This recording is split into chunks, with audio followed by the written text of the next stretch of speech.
Well, hey everyone, this is Chris DeFirio with Keys to the Shop. Welcome to another edition of Shift Break. Today's episode is brought to you by La Marzocco, who's been making espresso machines by hand in Florence since 1927. They are a household name in specialty coffee for a very good reason, because they have been building some of the world's most innovative, consistent, and beautiful espresso machines.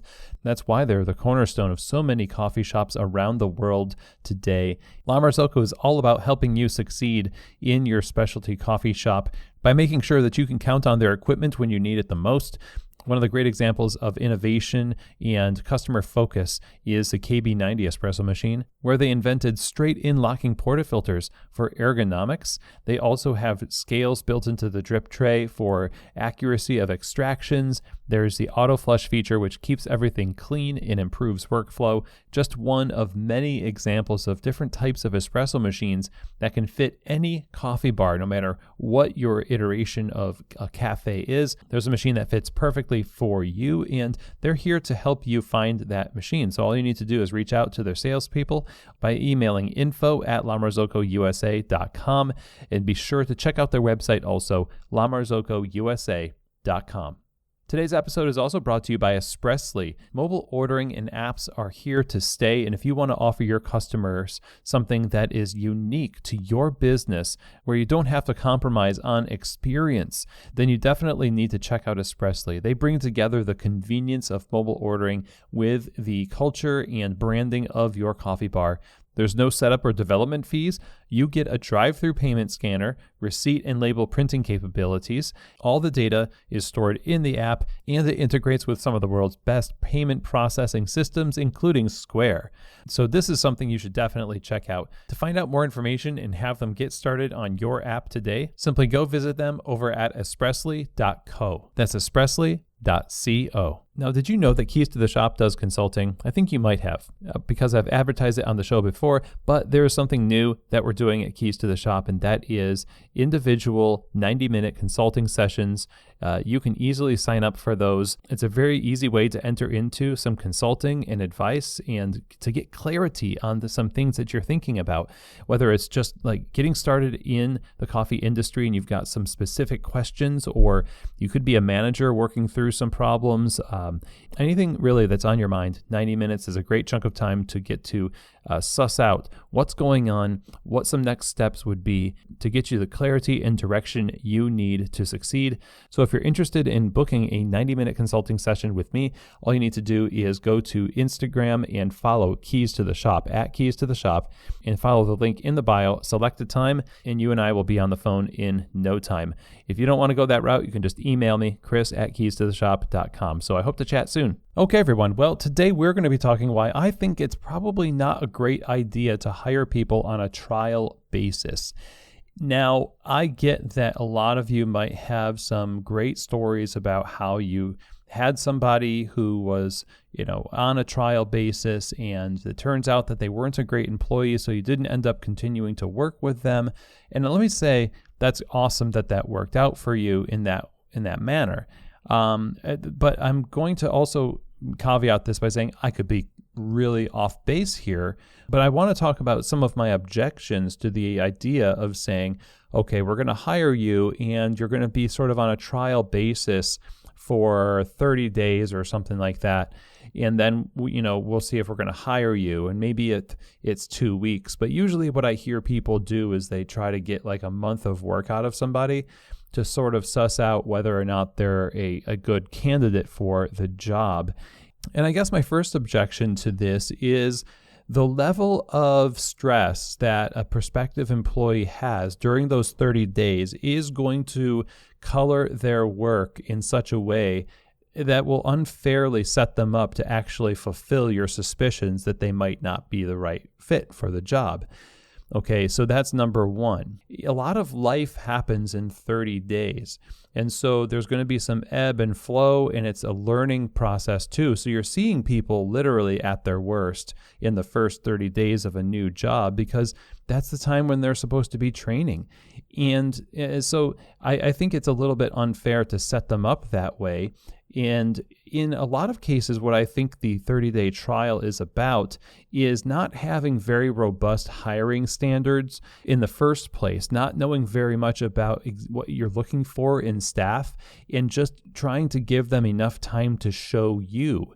You could find out a ton about somebody just by going through some of the hiring processes that we've talked about here on the show, and asking the kinds of questions that we've talked about. You'll hear those if you follow the links in the show notes where I've listed out some of those hiring episodes for you to peruse.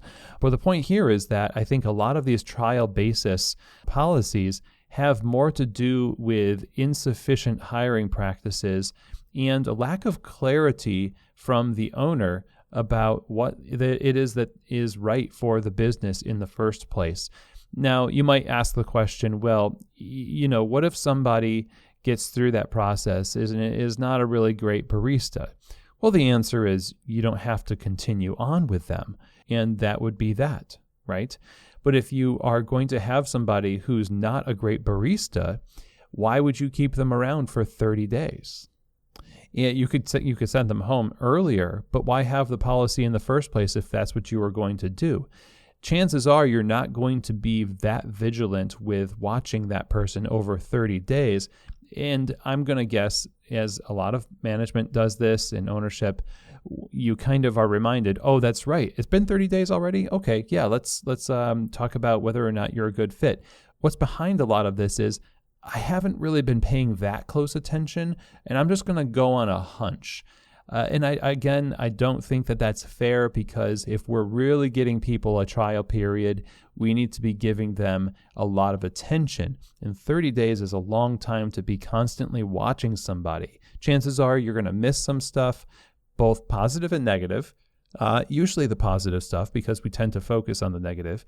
And it's not going to be the kind of review that really holds much weight, because it's going to be more of a hunch. Like, it just doesn't feel like it's a good fit. Again, sort of that loose and amorphous judgment that's used when you don't have very good processes. And this fits right along with training. So when you bring somebody on, you need to train them. And in the trial basis, you're less likely to want to train somebody because you don't know whether you're going to keep them or not. And so the training tends to be pretty light. You're not going to invest as much because you're going to say, well, what if we end up letting them go at the end of 30 days? Well, then, of course, you've wasted that time.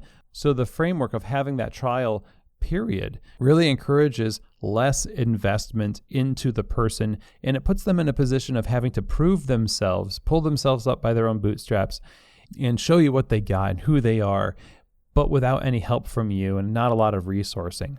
To go back to my first objection to trial basis hiring, it is, yes, a burden on the individual where they don't know if they're going to, be hired in the end. A lot of times I'll add, because the qualifications for what you're looking for in an employee are not usually so explicit that you will know at the end of 30 days. Like, if you can be really explicit about what you're expecting from a barista at the end of 30 days and what their behaviors and their values, etc. are, you probably wouldn't have needed the 30-day trial anyway. But let's just talk about your team. Now, they're working with somebody who maybe they gel with. Maybe they're used to having them around, and all of a sudden you're like, oh, by the way, they didn't work out. There's going to be half of the people that disagree with you and half of the people that agree with you. And you've already gotten connected because they have shared work. So there's already these ties forming between them culturally. And now what you're doing is you're ripping that apart, and you're building a lot of animosity and distrust in the barista group. And if you don't part ways after the 30 days, it's really likely that part of the reason for not parting ways with somebody is that you've gotten really used to having them there.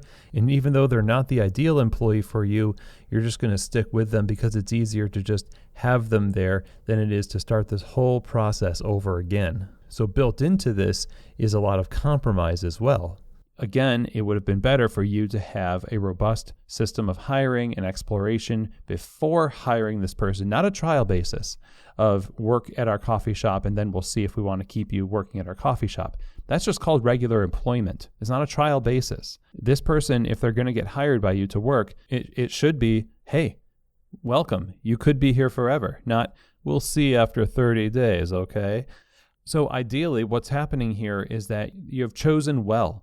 a person as well as you possibly can, and you are going to behave and invest in them in such a way that backs up the idea that they are the right person. And guess what? If you invest into them as though they are the perfect employee, they're going to start acting more like it. You get what you put in a lot of ways.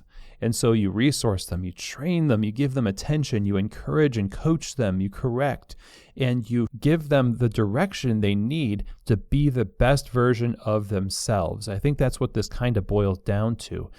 A trial basis and all the things that kind of come with it, I think sets people up not to be the best version of themselves, but to default the other direction, because it's going to be largely based on fear and ambiguity. These are some of my objections to the idea of having, especially these lengthy trial periods. And I'm always open to what you think about this and what you think of some of my objections here. Maybe I'm wrong about this, but it seems to me from my observations that it's not something that really yields a whole lot of fruit. And the things that you could say about it that are redeeming are benefits that you can get from different methods that don't involve as much potential confusion and division. So thank you everybody for tuning in today. I really appreciate it. And I will see you here next week for another edition of Shift Break. From keys to the shop.